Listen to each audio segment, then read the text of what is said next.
Est-ce que ça vaut le coup, les PC gaming portables? Moi, ça fait des années que je n'utilise que des PC gaming fixes, mais depuis quelques mois, je vois passer plein de PC portables qui ont l'air super intéressants et qui me donnent un peu envie de remplacer mon PC fixe. Parce que pour le même prix que celui-là, ils ont l'air d'avoir de très bonnes performances, de beaux écrans et un format assez sympa, relativement fin et vraiment utilisable dans la vie de tous les jours. Donc comme ça a l'air un peu trop beau pour être vrai, j'ai acheté celui-là et je vais complètement remplacer mon PC gaming fixe avec pendant un mois, où tous les jours je vais l'utiliser pour jouer mais aussi pour travailler, autant en portable qu'en mode dock dans mon setup, histoire de voir quel genre de performance on peut avoir dessus, comprendre les limites de ce type de PC, pour savoir si ça vaut vraiment le coup ou pas.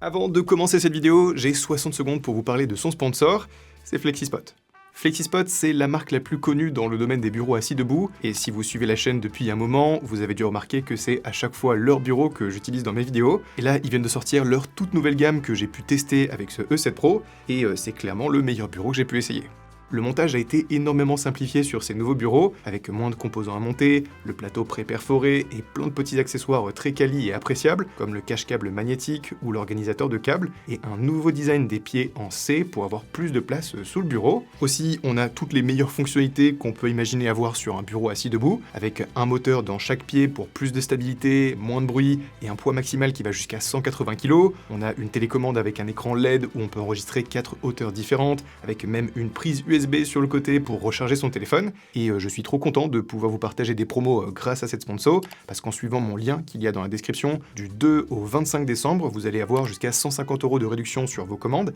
et le 18 décembre à 9 h, il y a un challenge cashback où vous allez pouvoir tenter d'obtenir jusqu'à 50% de réduction sur votre commande, et quand on ajoute à ça la garantie de 10 ans, les retours gratuits sous 60 jours, si vous êtes à la recherche d'un bureau assis debout, c'est vraiment le bon moment. Ça fait maintenant une semaine que j'ai reçu mon premier PC gaming portable, et même si on voit rapidement pas mal de défauts, je dois dire que pour le moment, c'est une super bonne surprise. Alors j'ai commencé la semaine en mettant au placard mon PC gaming fixe pour vraiment le remplacer par le laptop que j'ai reçu dans ce colis, le Legion Pro 5 Gen 10. Dessus, on a beaucoup de logiciels préinstallés un petit peu inutiles que j'ai dû supprimer, sauf l'application Legion Space qui, elle, pour le coup, est plutôt sympa pour gérer les performances du PC, les ventilateurs, etc. Et globalement, ça a été très rapide de tout mettre en place. Et en fait, moi, ce qui m'a le plus surpris au début, c'est de ne pas voir un chargeur USB-C dans la boîte, mais un spécifique à ce laptop. Et du coup, j'espère que ça ne va pas être trop un problème dans le futur. Direct, j'ai rapidement lancé les 2-3 jeux auxquels je joue le plus en ce moment pour voir ce que ça donne dessus, et le premier truc qui m'a marqué, c'est l'écran, parce que c'est un OLED 1600p à 165 Hz, et franchement, c'est super sympa in-game, mais ça m'a aussi marqué quand j'ai commencé à l'utiliser un peu dans la vie de tous les jours, pour travailler, regarder des vidéos YouTube ou quoi, c'est vraiment impressionnant. Ensuite, pour les performances, j'ai pas fait de benchmark précis pour le moment, mais ça tourne mieux que ce que j'imaginais. On a de bons FPS en 1600p, même avec de hauts presets graphiques, et on a la possibilité d'activer le Multi-Frame Generation, qui, même s'il n'est pas adapté à toutes les situations, ça reste quand même assez fou de voir plus de 200 FPS sur BF6, sur ce genre de machine. Et moi qui ai toujours été contre les PC gaming portables, là je commence à revoir un peu ma position.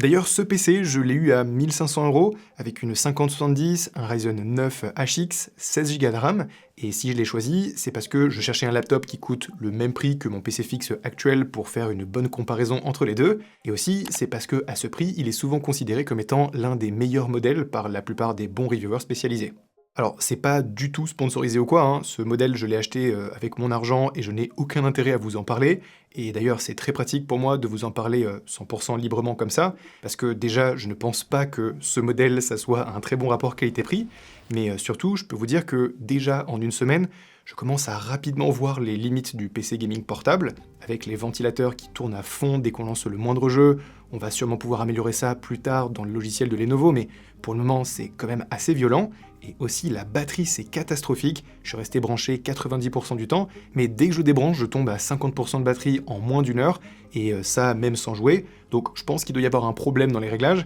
et on verra ce qu'on peut faire dans les prochaines semaines.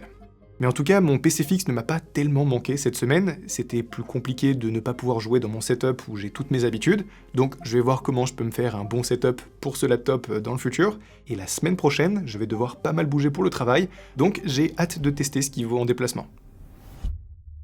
On est à la fin de ma deuxième semaine avec ce PC gaming portable. J'ai passé pas mal de temps en dehors de chez moi cette semaine, ce qui m'a permis de me rendre compte de ses forces, mais aussi de ses faiblesses. Déjà, première surprise, c'était qu'il ne rentre pas dans mon sac à dos. Pourtant, il est fait pour des PC portables jusqu'à 16 pouces, mais en fait, celui-là, même si son écran fait 16 pouces, le châssis, lui, en fait un peu plus que ça. Et avec le dépassement qu'il y a à l'arrière, en fait, on est plutôt à 17,5. Du coup, bon, j'ai dû acheter un nouveau sac à dos un peu plus grand pour pouvoir l'emmener avec moi. Malgré tout ça, ça reste quand même un PC gaming portable relativement fin et léger, avec une plutôt bonne portabilité, surtout quand on compare avec ce qui se faisait il y a quelques années, voire même certains qui sortent encore aujourd'hui. Donc là, moi, j'avais pas particulièrement l'impression d'avoir une brique dans mon sac à dos, et pour vous donner un exemple, il rentre très bien sur une tablette de TGV. Pour le chargeur qui vient directement dans la boîte, effectivement celui-là il prend beaucoup de place dans le sac à dos, mais au final j'ai pas été obligé de le prendre avec moi parce qu'on peut aussi le recharger via un de ses ports USB-C. C'est un peu moins rapide, mais dans ce genre de situation c'était quand même très pratique d'avoir le choix. Et aussi il est plutôt discret avec un design sympa qui ne crie pas trop fort gamer, donc je me voyais bien l'utiliser dans la vie de tous les jours. Par contre, j'ai pas eu une expérience parfaite non plus, hein. Déjà, l'écran OLED, il est magnifique quand on est à la maison, mais quand on est à l'extérieur, c'est beaucoup plus compliqué. Comme c'est un écran glossy, il y a énormément de reflets, et dans le train, quand la personne derrière toi ne veut pas baisser le volet de la fenêtre, ça devient compliqué de travailler. Aussi pour le gaming quand on est dans les transports, ça j'ai rapidement abandonné, c'est pas viable du tout à la manette comme ça, et le trackpad lui est sympa mais pas fou non plus, donc j'ai pas particulièrement apprécié l'utiliser en travaillant pendant plusieurs heures dessus, mais heureusement pour son plus gros problème, la batterie, ça j'ai trouvé une solution.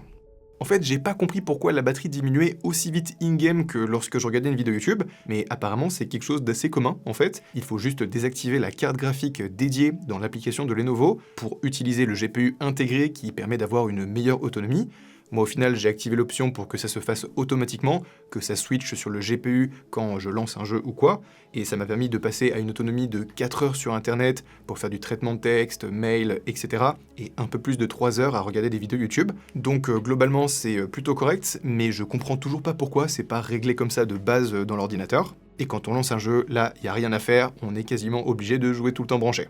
Sauf que, malgré toutes ces limites, quand je suis revenu chez moi, je me suis dit que je commençais à vraiment apprécier les PC portables, parce qu'au final, dans le train, j'ai pu travailler, faire le montage d'une vidéo que mon ancien petit laptop n'aurait jamais fait, et aussi, quand j'étais sur Paris, j'ai pu faire une LAN Arc Raiders chez mon pote, typiquement le genre de truc que je n'ai jamais fait avant, parce que c'est toujours une galère à organiser, mais là, c'était super simple, et on s'est vraiment bien marré, mais surtout, quand je suis revenu à la maison, j'avais juste un câble à brancher, et c'est le même PC sur lequel je peux continuer à travailler et à jouer après. Donc en vrai, je me vois carrément l'utiliser dans la vie de tous les jours, même après ce mois de test. Par contre, faut qu'il ait de bonnes performances in-game. Cette semaine, j'ai pu tester en détail beaucoup plus de jeux, et même s'il y a une sacrée différence de performance avec mon PC gaming fixe, ça reste vraiment pas mal. Par contre, on doit faire beaucoup plus de concessions que ce que j'imaginais.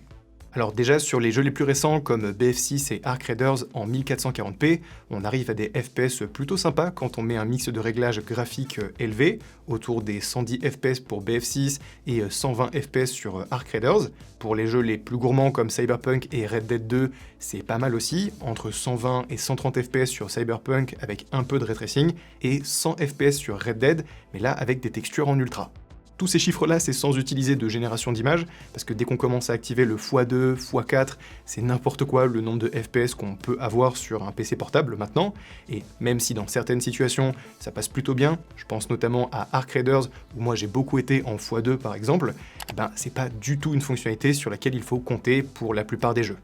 Ensuite, quand on compare avec mon PC fixe qui coûte globalement le même prix, sur les mêmes jeux, avec les mêmes résolutions et exactement les mêmes settings, on se retrouve avec en moyenne une différence de 30 à 60 FPS, et en plus, sur le PC fixe, on a la possibilité de jouer en 4K dans de bonnes conditions. Donc ça reste de plutôt bonnes performances pour un PC portable, pas du tout pour le prix auquel je l'ai payé, ça c'est un autre problème dont on reparlera plus tard, mais surtout pour atteindre ces FPS, on n'a pas la meilleure des expériences. Déjà, il y a le bruit des ventilateurs qui commence à être un peu lourd à la longue, où on a 3 différentes vitesses de disponibles, performance, automatique et silencieux, mais on a une telle différence de performance en fonction du mode qu'on choisit, que moi finalement j'ai passé 90% du temps avec les ventilateurs à fond, parce que effectivement on peut jouer en mode silencieux, hein, mais on va perdre bien la moitié de nos FPS, et pour vous donner une idée quand c'est à fond, ça ressemble à ça.